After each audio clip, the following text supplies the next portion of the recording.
everyone. Welcome back to Journey to 50 Plus. If you're new here, welcome. I'm so glad that you're here. Today's video is a sit down, a real life, honest conversation about my fitness journey going into 2026. It's going to talk about what I've learned, what I used to do, what I do differently now, and how menopause completely changed the way I look at health and my body. If you're in your late 30s, 40s, or beyond and trying to figure out what your body actually needs, this is going to be the conversation for you. So for years, and I mean years, I was consistent with exercise, and I'm proud of that. I showed up, I moved my body, but if I'm being real, I was always doing cardio. And I was walking. I don't run, but I was doing like some jogging. I built myself up to do a little bit of jogging and stuff like that. So needless to say, I was working up a sweat. I thought that as long as I was moving, I was burning calories and I was doing what I needed to do. But honestly, this message is a lot of what most of us grew up with. We weren't experienced about menopause. I didn't grow up hearing about like muscle mass and bone density loss, especially when it pertains to menopause, or that we needed to protect our hormones and our body by building it up with strength training. I just knew that I needed to do cardio, try to keep my weight down and not lift heavy. But the crazy part is I actually started menopause around the age of 38. I went to my doctors, I talked to them, I told them I might be experiencing that. They told me I'm way too young and never got me checked. I did a video on that, so feel free to go check that video out so you can hear the whole story. I didn't fully understand what was happening to my body at the time. I really didn't even know what menopause meant back then. But looking back now, I can clearly see how much my body was changing. My energy was low. My weight was fluctuating. My recovery time when I was working out was taking a little longer. I wasn't sleeping well. My mood was on and off. And at the time, I didn't connect it to menopause the way I do now. It wasn't until about 3 years ago that I really began to understand how critical strength training is, especially during menopause, and especially now that I'm in postmenopause. So with that understanding, that changed everything for me, because menopause, it's not just about hot flashes and mood swings. It's muscle loss. It's changes in your metabolism. It's bone density loss. It's insulin sensitivity.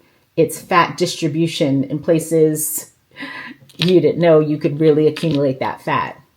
And cardio alone can't protect us from all of that.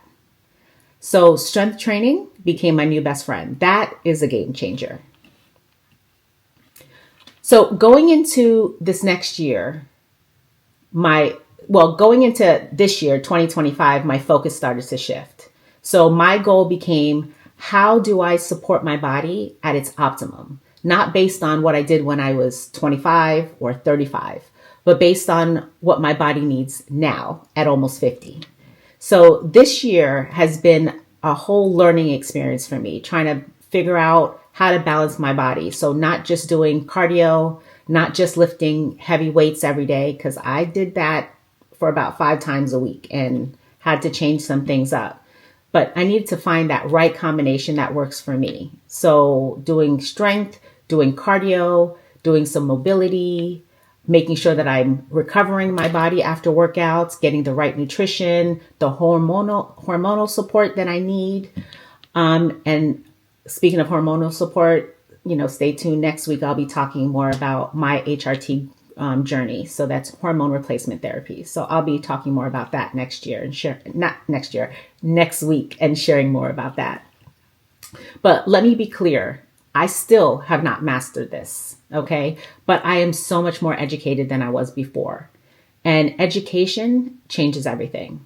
So now instead of guessing, I'm intentional about what I'm doing. So instead of like punishing my body or myself for not getting it right, I'm supporting it. And instead of chasing a number on the scale, which I did for a long time, I still kind of want to do, I'm more trying to focus on my energy, my strength, my confidence, like longevity, and feeling really good in my skin. Right now, my approach looks very different than it used to. I lift weights consistently, but not as much as I used to. I'm prioritizing recovery and making sure I'm getting rest. So if for some reason I was out late, I don't push myself to work out the next day. Or maybe I'll work out later in the day instead of first thing in the morning. I pay attention to how my body responds. So if I need a little extra rest, I take it. I fuel myself differently. So I'm making sure that I'm eating the right things, getting more protein in my diet. I'm learning more about my hormones, about different supplements and different lifestyles to support what I'm going through right now. And the biggest shift for me is I no longer see this as a destination. Rather, it's a lifelong journey. So my body is going to continue to change. My needs will continue to evolve. And I've just committed myself to evolving with it and not fighting against it. This is also exactly why I created this channel. Because women like us, women navigating fitness, menopause, hormonal changes, our energy shifts, we're still underrepresented online. And what I wanted to do was create a space where we could be honest, where we can learn together, and where we could lift weights and lift each other up. So I don't come here pretending to have all the answers, because I certainly do not. I come here as a woman that's in it, going through it. I'm learning, I'm adjusting, I'm growing, and I'm just sharing my journey. So with that said, going into 2026, my focus is simple, but yet powerful, I believe. I just want to get stronger. I want to educate myself more on the changes my body's going through. I want to be more intentional about what I put in my body and how I take care of my body. And I just want to be more in tune with how my body is. So it's not going to be perfect. I'm not trying to do anything extreme. I'm just trying to be consistent, aware, and supporting my body and trying to create a community where we can support one another through these changes. So like I said before, next week, I'm going to be sharing something very personal with you, and that's my HRT journey. I'm going to share why I decided to explore that option and what led me there, and what this next chapter looks like for me.